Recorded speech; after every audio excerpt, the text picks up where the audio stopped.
Hello, traders. Today is Thursday, July 17th, and this is my analysis for the US dollar index, and we are on the 4-hour time frame. So after that big news spike that we had yesterday, late afternoon, the dollar index just kept on going up in its original direction. Pretty crazy move yesterday for sure. The one good thing about that is now we have a new structure level because we have a new swing high, which means that if price does reverse back down and it does give us this breaker structure, then that's what's going to tell us that this whole move is over. And if the whole move is over, it very well could be the end of a wave C. It very well could be a complete reversal back to the downside.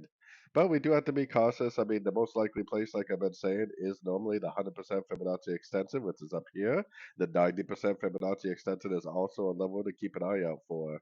So until we do get a breaker structure to the downside, something that actually holds, we definitely do want to continue to look for longs on the dollar itself via the dollar pairs themselves.